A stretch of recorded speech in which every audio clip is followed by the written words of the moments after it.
Apakah suara saya sudah terdengar?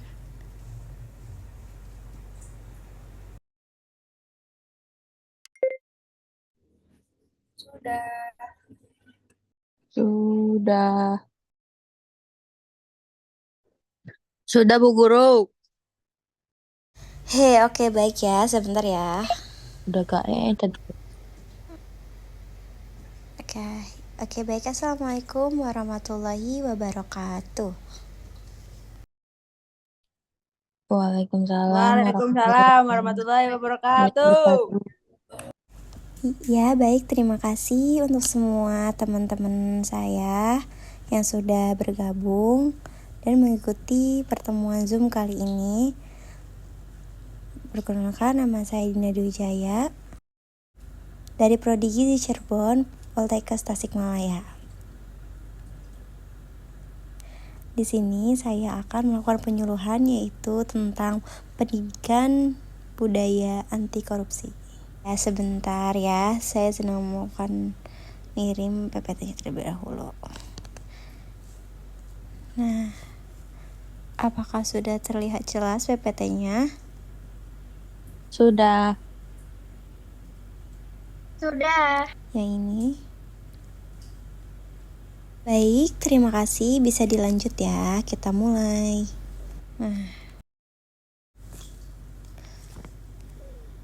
Baik, yang pertama ini ada pengertian dari anti korupsi.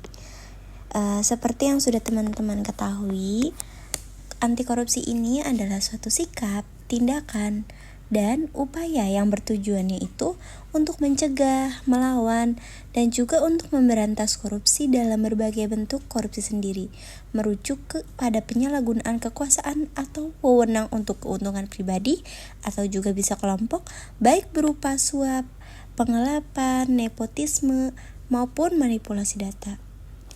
Dan yang kedua ini ada peran pelajar dalam penerapan pendidikan anti korupsi. Yang pertama ini ada memahami dan mengamalkan nilai-nilai anti korupsi. Yang kedua, menjadi agen perubahan di lingkungan sekolah dan juga masyarakat. Dan yang ketiga, aktif dalam kegiatan sosialisasi dan kampanye anti korupsi. Seperti kita aktif di dalam organisasi ataupun juga kegiatan ekstrakurikuler, entah itu di sekolah maupun di wilayah kampus. Dan yang keempat ini berani melaporkan kecurangan dan juga berani untuk melaporkan adanya ketidakjujuran, seperti teman kita membayar ke kantin dan dia itu tidak jujur dalam keuangan yang sudah dia beli, dan juga melaporkan adanya pungutan liar dari pihak sekolah ataupun juga pihak kampus. Dan yang kelima ini membangun budaya transparansi dan akuntabilitas sejak dini, karena ketika kita sudah melakukan dan membangun peran kita sebagai pelajar ataupun juga bisa sebagai mahasiswa ini bisa ditanamkan sejak dini, bahkan sejak di bangku sekolah, supaya tertanam di masa depan. Dan yang keenam ini berperan dalam media sosial untuk menyebarkan pesan anti korupsi. Yang sudah kita ketahui bahwa kita ini ada di zaman yang dimana zaman digitalisasi, dimana semua orang menggunakan digital untuk bisa digunakan ataupun bisa dimanfaatkan dalam menyebarkan pesan-pesan anti korupsi atau pesan-pesan yang bisa kita terapkan dan yang kita bisa implementasikan. Begitu. Seperti kita bisa mengikuti tentang perlombaan-perlombaan poster yang terkait tentang anti korupsi tersebut. Oke, baik ya, sudah dimengerti tentang peran pelajar.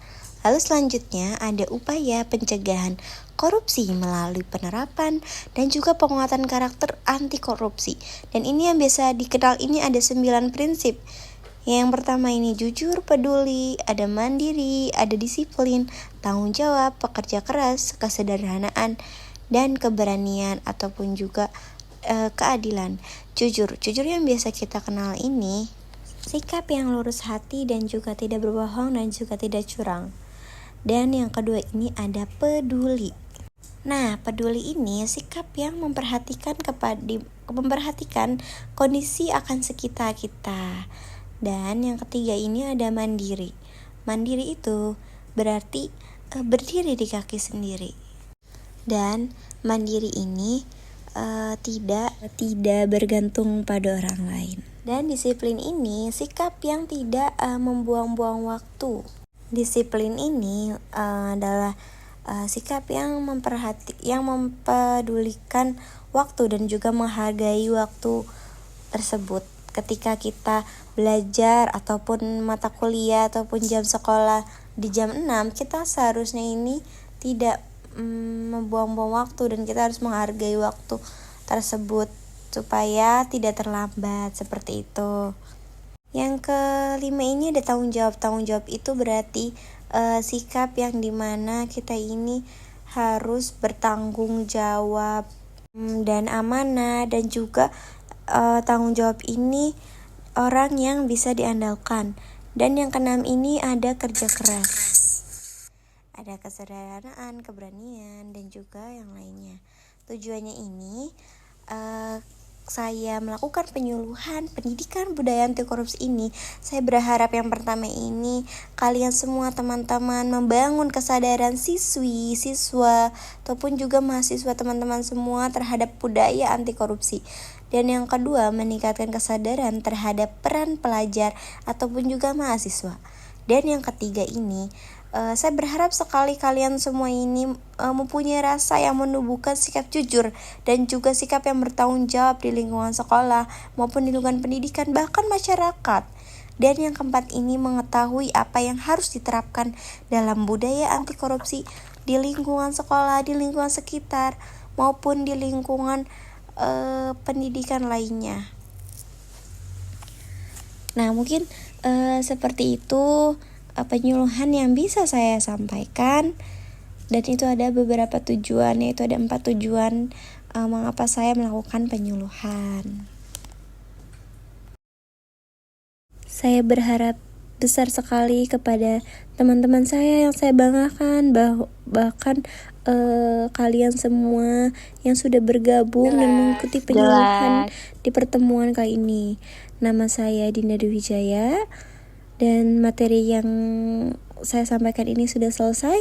Mungkin boleh barangkali ada yang mau ditanyain atau apa gitu, kita berdiskusi terlebih dahulu. Mau nanya. Ada pesertanya banyak gitu ya. Barangkali ada yang ingin ditanyakan, boleh silahkan. Boleh siapa? Oke, guys, terima kasih. Perkenalkan, nama saya Putri Amelia. Pertanyaannya, bagaimana sih cara kita tuh untuk mengimplementasikan budaya anti korupsi di lingkungan kampus atau kehidupan sehari-hari? Terima kasih. Wah iya, sama-sama Putri Amelia. Sangat bagus pertanyaannya. Terima kasih untuk pertanyaannya ya. Bisa teman-teman juga mendengarkan dari pertanyaan Putri Amelia ini. Boleh jelaskan ya, Putri Amelia kuliah di mana gitu? Mengikuti apa? Izin menjawab, saya sekarang sedang berkuliah. Oh iya. Oke, jadi saya izin menjawab ya. Belum saya menjawab, saya mau tanya nih, Putri Amelia ikut organisasi apa sih? Atau kegiatan apa gitu? Baik, saya aktif dalam organisasi Badan Eksekutif Mahasiswa. Keren sekali bisa membagi waktunya ya. Baik, jadi kan Putri Amelia ini sangat bagus ya mengikuti organisasi BEM tersebut di kampusnya. Dan implementasinya ini bisa dari diri sendiri dulu Putri Amelia. Yang pertama ini mengapa sih dari diri sendiri, karena percuma kalau misalkan kita mau melakukan hal yang bagaimanapun, tapi kalau dari diri kita sendiri itu tidak ada keniatan gitu.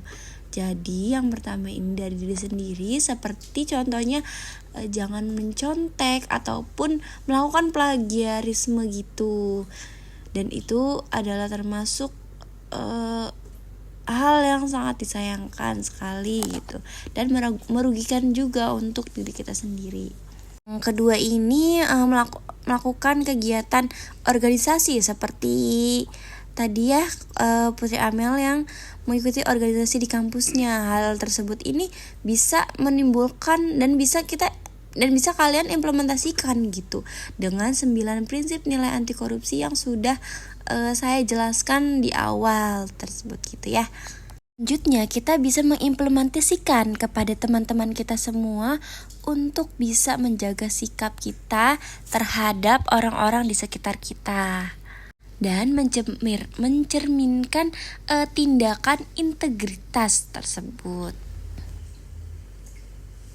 Mungkin itu yang bisa saya jelaskan tentang jawaban saya yang tentang implementasi untuk budaya anti korupsi itu.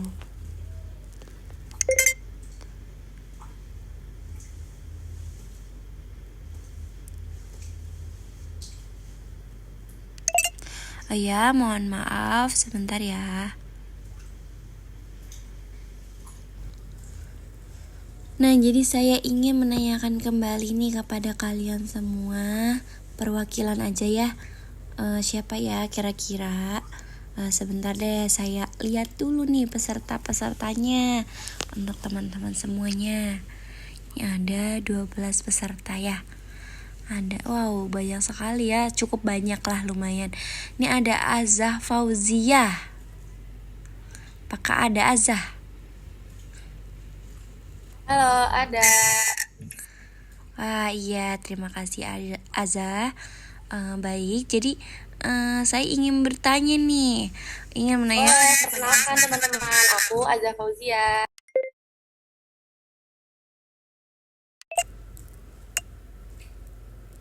Ya, sebentar ya, sebentar.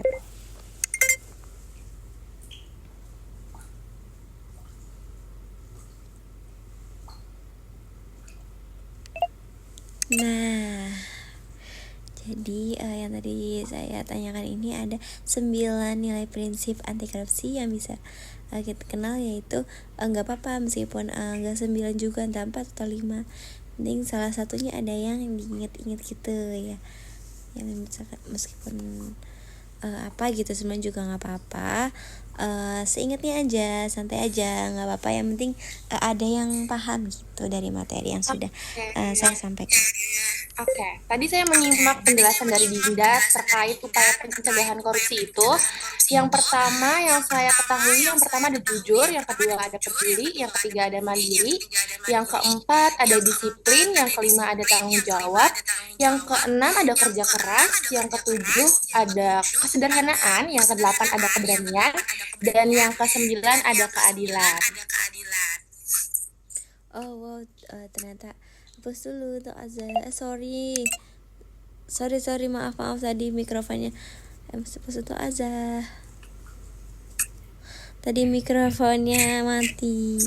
Jadi semuanya terima kasih, materi sudah selesai disampaikan. Nah, terima kasih semuanya. Semoga semuanya bermanfaat untuk kita semua, dan juga terima kasih udah teman-teman yang sudah bergabung dengan penyuluhan pertemuan kali ini. Semoga bisa bermanfaat, dan juga semoga kalian selalu sehat, dan terima kasih atas waktunya. Terima kasih, semoga bermanfaat, dan juga kita tetap terjaga kesehatannya, amin ya rabbal alamin. Terima kasih. Wassalamualaikum warahmatullahi wabarakatuh. Waalaikumsalam warahmatullahi wabarakatuh.